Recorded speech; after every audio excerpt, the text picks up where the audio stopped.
Hey guys, I still got a lot of questions around how fast this system is to deploy and retrieve the Foot Fisher. Let me show you how quick it is. So you have these two wire loops. One's gonna go on this side. One's gonna go on the other side.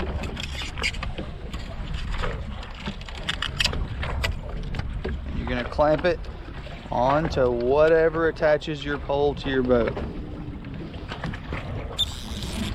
And you're done.